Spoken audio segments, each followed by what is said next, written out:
बेटा, आजकल तेरी बीवी ना मेरे सामने बहुत जुबान चलाती है। अरे हाँ, सिर्फ मेरा ही बोलना नजर आता है, जो पूरा दिन मेरे पीछे पड़ी रहती है उसका क्या। हाँ, मुझे पता है आपका स्वभाव और आपकी जुबान बहुत तेज चलते है ना, और आप चाहते हैं कि घर के सभी सदस्य आपके अनुसार चलने की कोशिश करें। शायद बहू भी आपकी इस आदत से परेशान हो गई, तभी तो वो आपसे जुबान लड़ाने में पीछे नहीं हटती। माँ, मैं आप दोनों की रोज की चिकचिक से परेशान हो गया हूँ, मुझे तंग मत किया करो। अब मैं आपकी सुनूं या इसकी सुनूं?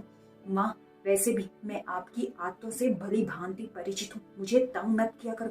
और वैसे भी माँ, 2 वक्त की रोटी आपको चैन से मिल जाती है, इस उम्र में आपको और चाहिए क्या? तो भगवान का नाम लो। मतलब 2 वक्त की रोटी के अलावा मुझे कुछ नहीं चाहिए इस घर में? अब मैं किसी को कुछ नहीं बोल सकती, मेरा कोई हक नहीं। अगर आज रोहित के पिता जिंदा होते तो तो मुझे ये सब नहीं सुनना पड़ता।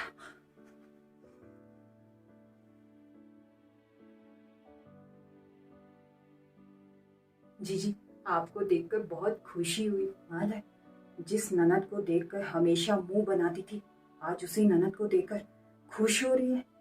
देखो ना, रोहित कितना बदल गया है। शादी के बाद कहता है 2 वक्त की रोटी खाओ और भगवान का नाम लो। क्या ये दिन देखने के लिए मैंने उसे पाल पोस कर इतना बड़ा किया? अच्छा, रोहित ने ये कहा। अरे भाभी, वैसे वो ठीक ही तो बोल रहे। इस उम्र में इंसान को 2 वक्त की रोटी मिल जाए और इंसान को क्या चाहिए? अरे जीजी, आप ये कैसे कह सकती हैं? आप तो मेरे बहू बेटे का पक्ष ले रही हो। भूलो मत, आपके घर में भी आपका बेटा बहू है। अगर आपका बेटा आपसे ये कहता तो आपको कैसा लगता? भाभी, इतनी जल्दी भूल गई आप? पिताजी के चले जाने के बाद माँ ने जब सहेलियों के साथ तीर्थ यात्रा चलने के लिए कहा था, तो आपने घर में कितना बखेड़ा खड़ा किया था। घर का माहौल ठीक रहे, इसलिए मैंने माँ को मना कर दिया था कि वो तीर्थ यात्रा पर ना जाए। अरे माँ को किसी भी चीज की जरूरत होती थी ना, तो वो आपसे और भैया से कहने के लिए झिझकती थी। माँ ने अपनी बहुत सी जरूरतें और इच्छाएं अपने मन में दबाकर रखी थी, बस चुपचाप से बिस्तर पर पड़ी रहती थी। मेरी भी आर्थिक स्थिति अच्छी नहीं थी, नहीं तो माँ को मैं अपने साथ ले जाती और उनकी खूब सेवा करती। मैं भी लाचार सी उनकी बेबसी देखती रहती थी। सिर्फ ना 2 वक्त की रोटी रह गई थी उनके नसीब में, वो भी तुमने बिना एहसास जताए नहीं डाली, है ना? भूल गई? उस वक्त तो भाभी तुम बहुत खुश हुई थी कि चलो घर पर मेरा अधिकार हो गया, तो अब अपनी बहू को दोष क्यों दे रही हो?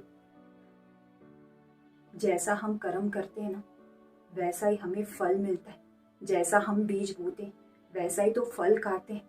वक्त हमेशा लौट कर आता है, हम अपने कर्मों को नहीं बदल सकते। आज आपके बेटे ने आपसे एक बात क्या कही, आपको इतना बुरा लगा? आपने जो मेरी माँ के साथ किया, सोचो माँ को कितना बुरा लगा होगा।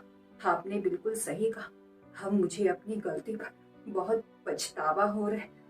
अभी अब पछताने से क्या फायदा, क्योंकि आपको माफ करने वाली आपकी सास पहले ही दुनिया से विदा ले चुकी है।